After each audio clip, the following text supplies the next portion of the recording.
سلام بسنګ کې څنګه بنه کې ناس کسان چې دی ولاړ کسان به سلام کوي غټ چې دی مشر به سلام کوي ګناه او هاي داشته اسلام کې ګناه او سلام څنګه دی السلام علیکم کو سلام علیکم داجی صاحب حنیف بابا سے به مسجد را لګل تاسو لګو غره بیا په خبرې کو السلام علیکم ورحمت الله وبرکاته جناب مولانا اختر علی صاحب زمون د پاره قابل احترام قابل محترم زمون یو عرض دی خواهش مو دی چې تاسو په ضرور لګ وضاحت وکړئ نن سبا چې زمون د مسلمانانو رونه چرتم ملاویږي ملاقات کوي زب مثال ورکم کو په محله کې شي کو په بازار دکان یا دوران سفر یا د کار روزګار زګونه شي یا موبایل ټلیفون رابطي شي غرض په کلی حجره جمعات کې په هر ځای کې چې داخله کې یو بل ته سلام کوي تاسو ورته لګ غور کوي جی ټول سلام علیکم سلام علیکم سلام علیکم سلام علیکم نور خو پرېدا چې د سکول کالج ماشومان هم خپل کور ته راشي خپل مشرانو ته سلام علیکم سلام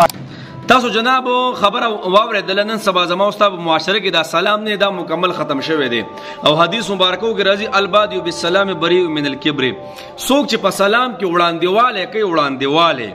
یعنی هغه ته نه ګوري چې دا ما سلام وکي بس ډایرکټ سلام کوا نو څوک چې په سلام کې وړاندېواله کوي هغه به د کبر او د تکبر نه بخالي یعنی الله جل شانه به دي ساتيخه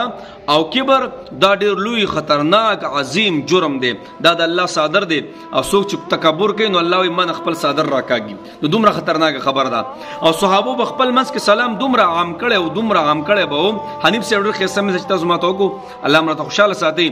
دومره سلام به عام کړو چې یو بل به لاس ورکړو یو بل صبروانو او یو ډډ به مخې تراله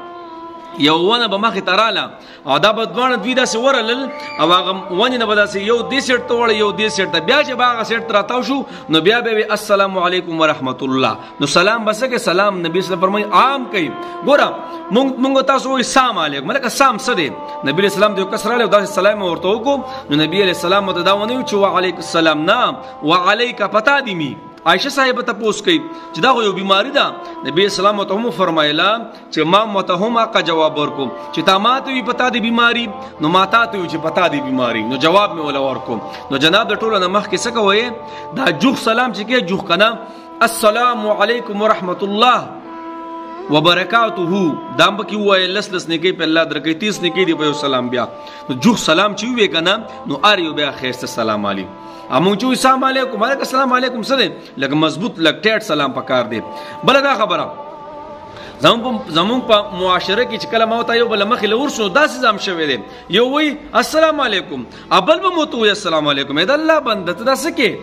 چې څوک مخ کې شو ګوره بهتره دا چې کشر په مشر مخ کې کیږي پوه شوي بهتره دا کم ناس کسان دي کم روان دي روانو له پکاره چې په ناستو کسانو باندې سو کی سلام وکي پوه شوي څوک میتیاز ته ناسي څوک ته قاضي ته ناسي هغه ته به سلام نه کوي څوک تلاوت ته ناسي څوک مانځه ته ناسي هغه ته به هم سلام نه کوي څوک روټۍ ته ناسي هغه ته به هم سلام نه کوي پس پر راځي او خاموشي سره کې نه صحیح شو نو جناب دا غزه هغه وی السلام علیکم دې نو ته زوی السلام علیکم نو واجب په دوانو پاتې شو د الله بندګانو دا ګناه ده دا واجب دی واجب سلام جواب ورکول دا واجب دی نو چې دا سره غوي السلام علیکم ورحمت الله چې څوک مخکې شو دا بل به تسوي وعلیکم السلام ورحمت الله بل دا خبره په فاصله کې نه په فاصله کې یو اغه نه لاسوت کې دی نه لاسوت کې یا په موټر سایکل سوګزي بس سر سره لخه هلکه سر په کې چاره واسطه اولاد اصل اسود کی بای چې څوک مخکې شو هغه وای السلام علیکم ورحمت الله دا بل لزان سره پزړه کوي وعلیکم السلام ورحمت الله په فاصله کې یو بل دی یو لاسوت کو ناغه سوای دی زنه السلام علیکم ورحمت الله دا هغه سره دی هغه بل وی وعلیکم السلام ورحمت الله نو یو خو جناب سلام مون سي کو السلام علیکم سلام نه السلام علیکم او بل جناب چې یو بل سره میلاویږو کنه نو چې هغه سلام وای نو مونږ ورته وای وعلیکم السلام ورحمت الله سلام چې موت عام کو زما وسان به تکبر الله ختمي خام دا محمد رسول الله صلی الله علیه وسلم فرمایي